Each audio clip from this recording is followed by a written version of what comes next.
Lectio Divina. Lectio Divina.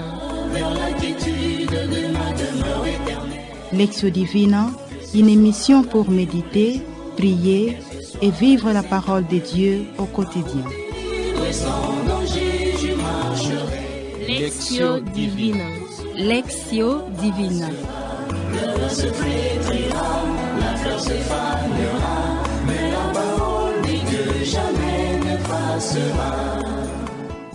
Que la grâce et la paix de la part de Dieu notre Père et du Christ et Jésus notre Seigneur soient toujours avec vous. Chers auditeurs et auditrices, amis de la Lectio Divina, en ce 27e dimanche du temps ordinaire, Jésus rappelle la sacralité et l'indissolubilité du mariage. En s'opposant au divorce, il accueille et bénit les enfants et nous donne la condition pour entrer dans le royaume de Dieu. Nous l'écouterons ainsi dans l'extrait de l'Évangile selon saint Marc, le chapitre 10e, du 2e au 16e verset. Les participants qui se sont rendus disponibles sur ces plateaux pour nous partager les approfondissements de la parole de Dieu sont des personnes consacrées. Chers amis, veuillez vous présenter brièvement. Sœur Rita Almici, fille de Saint Paul. Père Gilbert Mika, missionnaire de Saint Paul. Je suis la sœur Philomène Kitano, sœur de Marie Okwango.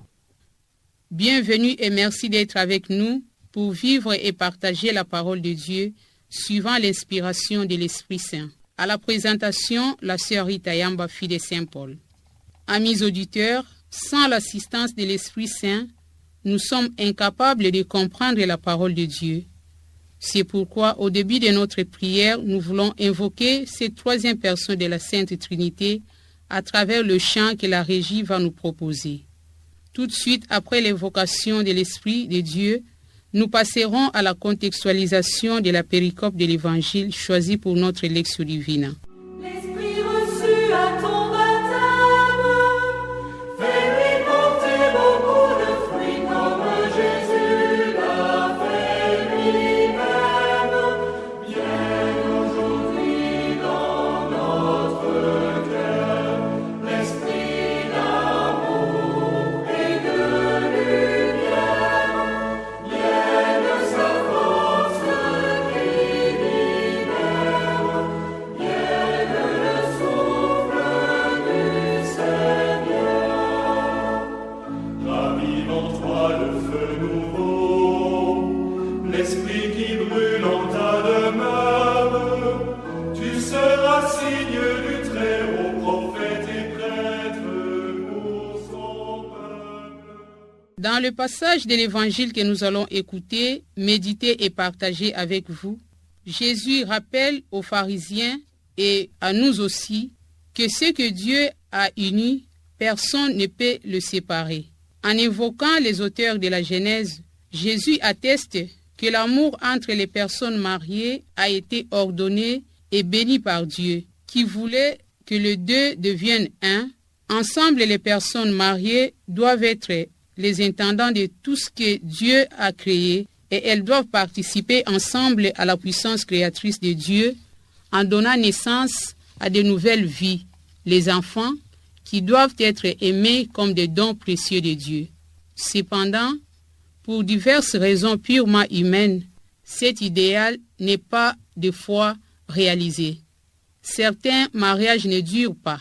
Ainsi, lorsque les pharisiens abordent Jésus sur la légalité du divorce, le Seigneur n'entre pas dans le débat de cette dislocation, car le divorce est contraire à l'action de Dieu qui a uni l'homme et la femme dans le mariage. Raison pour laquelle Jésus se concentre plutôt sur le mariage en tant qu'union divinement ordonnée, comme l'ont fait les auteurs de la Genèse. Dans ce sens, les normes de Dieu pour le mariage ne sont pas destinées à restreindre les époux, mais elles sont là pour leur épanouissement et le bien-être de leurs enfants. Chers auditeurs, après la contextualisation du passage de l'Évangile de notre Lectio Divina de ce jour, entamons la première étape de cette prière qui est la Lectio ou la lecture. D'une oreille attentive, écoutons Jésus qui veut nous parler. Évangile de Jésus-Christ selon saint Marc, au 10e chapitre, du 2e au 16e verset. En ces temps-là, des pharisiens abordèrent Jésus et pour le mettre à l'épreuve, ils lui demandaient: est-il permis à un mari de renvoyer sa femme? Jésus leur répondit: que vous a prescrit Moïse? Ils lui dirent: Moïse a permis de renvoyer sa femme à condition d'établir un acte de répudiation. Jésus répliqua: c'est en raison de la dureté de vos cœurs qu'il a formulé pour vous cette règle. Mais au commencement de la création, Dieu les fit hommes et femmes. À cause de cela, l'homme quittera son père et sa mère, il s'attachera à sa femme, et tous deux deviendront une seule chair. Ainsi, ils ne sont plus deux, mais une seule chair. Donc, ce que Dieu a uni, que l'homme ne les sépare pas. De retour à la maison, les disciples l'interrogeaient de nouveau sur cette question. Il leur déclara: celui qui renvoie sa femme et en épouse une autre devient adultère envers elle. Si une femme qui a renvoyé son mari en épouse un autre, elle devient adultère. Des gens présentaient à Jésus des enfants pour qu'il pose la main sur eux. Mais les disciples les écartèrent vivement. Voyant cela, Jésus se fâcha et leur dit: laissez les enfants venir à moi et ne les empêchez pas, car le royaume de Dieu est à ceux qui les ressemblent. Amen, je vous le dis, celui qui n'accueille pas le royaume de Dieu à la manière d'un enfant n'y entrera pas. Il les embrassait et les bénissait en leur imposant les mains. Acclamons la parole de Dieu. Louange à toi, Seigneur Jésus. Chers amis de la Lectio Divina, laissons-nous habiter par la parole de Dieu que nous venons d'écouter et renouvelons notre amour pour Jésus à travers le chant que la régie va nous proposer. Après la pause musicale, chaque participant pourra faire écho d'un verset ou d'une parole qui l'a le plus interpellé.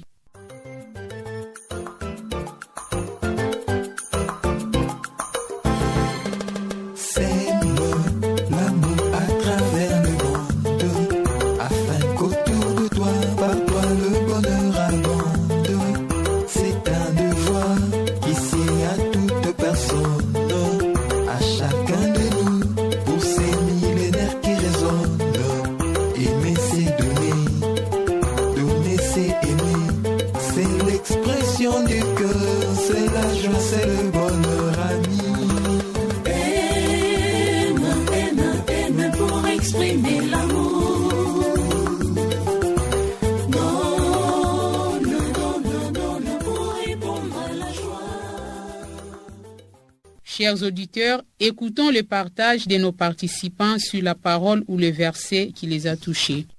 Le verset que j'ai médité, la première partie du verset 6. Au commencement de la création, Dieu les fit hommes et femmes. La phrase de cette péricope de l'Évangile qui a plus attiré mon attention est celle-ci: laissez les enfants venir à moi, ne les empêchez pas, car le royaume de Dieu est à ceux qui leur ressemblent. La phrase qui m'a touché, c'est celle-ci. Les pharisiens s'approchèrent de Jésus et ils lui demandaient s'il était permis à un homme de renvoyer sa femme. C'était pour le mettre à l'épreuve. Amis auditeurs, amis de la Lectio Divina, la parole partagée que nous venons d'entendre passe maintenant à l'étape de la méditation qui constitue la deuxième étape de la Lectio Divina.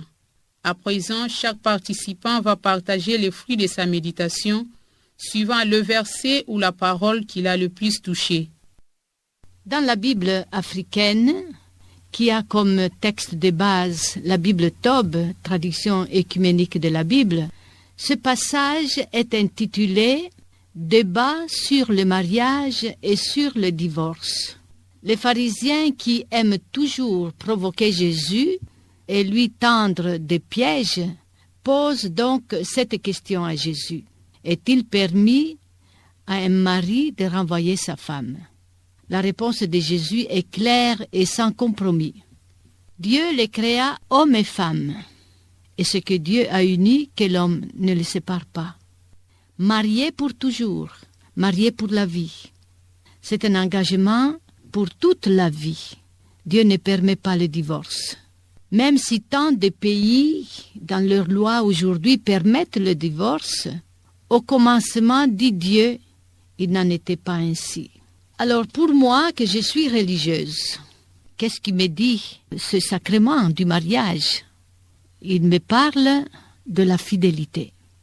Engagé pour toujours, fidélité jusqu'à la fin, jusqu'au bout. J'ai la joie de vous dire que je viens de fêter mes 50 ans de vie religieuse. Et je remercie le Seigneur de tout cœur pour tant d'années de fidélité de sa part et de ma part. Ma vie n'a pas été toujours rose. La vie n'est rose pour personne. Les difficultés, les moments durs que tu as envie de tout plaquer, ils ne m'ont pas épargné non plus. Je me suis engagée pour toujours et avec Jésus, je tiens. Comme dit le psaume 133 au verset 1, qu'il est beau et doux pour des frères et sœurs demeurer ensemble. Et ce moment de joie me donne toute la force d'aller de l'avant. Pas résigné, mais dans la joie. Pour cela, je rends grâce au Seigneur. On présente à Jésus des enfants pour les lui faire toucher. On est choqué par l'attitude franchement hostile des disciples. C'est un mouvement violent d'exclusion. Mais pourquoi ces mouvements? Pourquoi cette attitude des disciples? Pourquoi ces comportements? La raison est à chercher dans les mœurs de la société antique. Les enfants étaient considérés dans la communauté juive comme étant encore ignorants de la loi de Moïse. On les traitait donc comme des hors-la-loi. Ils sont mis au rang des exclus, comme le malade, les femmes et les esclaves. Ces mépris que manifestent à l'égard des enfants ses propres amis heurtent profondément le Maître. L'attitude de Jésus révèle que les enfants, comme les autres exclus, ont leur place dans le royaume. Il va montrer à ses disciples que les enfants sont le modèle de l'accueil du royaume des dieux. Et l'attitude du Christ qui accueille doit m'habiter moi aussi, qui parfois réfute les autres, rejette les autres. Que je m'ouvre à la grandeur de l'amour de Jésus pour que je sois capable d'accueillir tout le monde dans ma vie. L'unité de l'homme et de la femme n'est pas une invention. Elle tire sa source dans les mystères de la Sainte Trinité, un seul Dieu en 3 personnes. Les pharisiens effacent cette vérité de leur tête pour vous mettre à l'épreuve. C'est de l'hypocrisie, Seigneur. Est-ce que moi, je ne vous mets pas à l'épreuve moi aussi, dans ma façon d'agir et de comprendre les Écritures? Ne suis-je pas aussi hypocrite comme les pharisiens qui effacent la vérité de leur tête pour te poser des questions pièges? Je te prie, Seigneur, pour l'unité des époux. Le mariage n'a plus son vrai sens aujourd'hui. Certaines personnes s'engagent pour profiter de la richesse de la famille du garçon ou de la fille. L'amour ne compte plus beaucoup dans certains engagements. Le mariage se dissout facilement aujourd'hui sans peur de Dieu et sans peur de leur engagement. À cause des divorces, les enfants sont désorientés. L'Église et les organismes essayent d'encadrer les enfants des familles divisées, mais les parents sont toujours nécessaires pour l'épanouissement de leurs enfants. La famille est toujours la base de l'éducation des enfants. Les enfants qui sont abandonnés parce que les parents se sont divisés, ces enfants souffrent. Seigneur, je te prie beaucoup pour l'unité des époux. Seigneur, mets dans leur cœur l'amour de la Sainte Trinité, cet amour sans division, sans calcul, pour que les époux restent fidèles à leur union. Chers amis de la Lectio Divina, la parole de Dieu écoutée, accueillie, méditée et partagée va se transformer en prière. Une prière qui sera un engagement au quotidien. Nous sommes là dans la troisième étape de la Lectio Divina qui est oratio ou prière. Prions pour les mariés et toutes les personnes qui ont l'intention de se marier afin qu'ils soient heureux et fidèles à leur engagement et qu'ils gardent leur famille unie et que Dieu, qui est l'auteur de leur vocation, continue à bénir et sanctifier leur mariage. Seigneur Jésus, en ces jours où nous lisons cet évangile qui parle des époux, nous voulons, Seigneur, t'offrir toutes les familles du monde entier. Garde-les fidèles à leur engagement. Sois toujours dans leur engagement pour qu'ils puissent s'aimer les uns les autres et aimer les enfants qui viennent de cette union. Je vous prie aussi, Seigneur, pour les familles qui sont en voie de divorce. Seigneur, aide-les à s'aimer encore davantage pour qu'ils restent fidèles à leur engagement. Je te prie aussi, Seigneur, pour les enfants de la rue, ces enfants qui n'ont plus de parents, qui sont abandonnés à eux-mêmes. Sois toi-même les parents de ces enfants et mets dans leur cœur l'amour de leurs parents qu'ils ont perdus. Merci, Seigneur.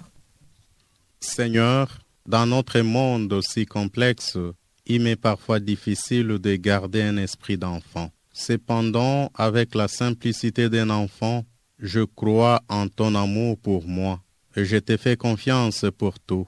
Je désire seulement exprimer mieux mon amour pour toi. Aide-moi à grandir en simplicité afin de transmettre ta pureté et ta bonté à tous ceux que je rencontre sur mon chemin. Que ma vie, que mon agir, que mon comportement soit une bénédiction pour les autres, soit une occasion qui aiderait les autres à te rencontrer chaque jour de leur vie. Amen. Seigneur Jésus, tu nous appelles à te suivre dans la fidélité. Tu me rappelles que celui qui met la main à la charrue et regarde en arrière n'est pas digne de toi. Je te prie, Seigneur, et je te demande, par ta grâce, la persévérance pour moi et pour mes frères et sœurs, de consacrer les mariés pour tenir jusqu'au bout, mariés pour la vie, consacrés pour la vie. Amen. Chers auditeurs, c'est par cette prière que nous allons conclure la célébration de la Lectio Divina de ces jours. Merci à vous tous de nous avoir suivis. Un grand merci à nos participants pour votre souplesse et disponibilité en dépit de vos multiples occupations apostoliques et communautaires. Merci de tout cœur à la sœur Rita Almichi qui est aussi à la réalisation et à Monsieur Olivier à la technique. À la présentation, c'était la sœur Rita Yamba. Merci à tous nos auditeurs et auditrices et amis de la Lectio Divina qui ont suivi la célébration de cette prière, cette fête de la parole, une émission réalisée par les filles de Saint-Paul. Excellent dimanche à tous et au revoir et surtout à la prochaine.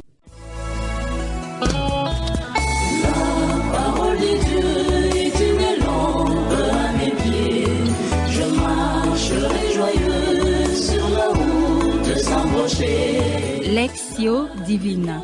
Lectio Divina. Lectio Divina, une émission pour méditer, prier et vivre la parole de Dieu au quotidien. Lectio Divina. Lectio Divina. Le se flétrira, la fleur se fanera, mais la parole de Dieu jamais ne passera.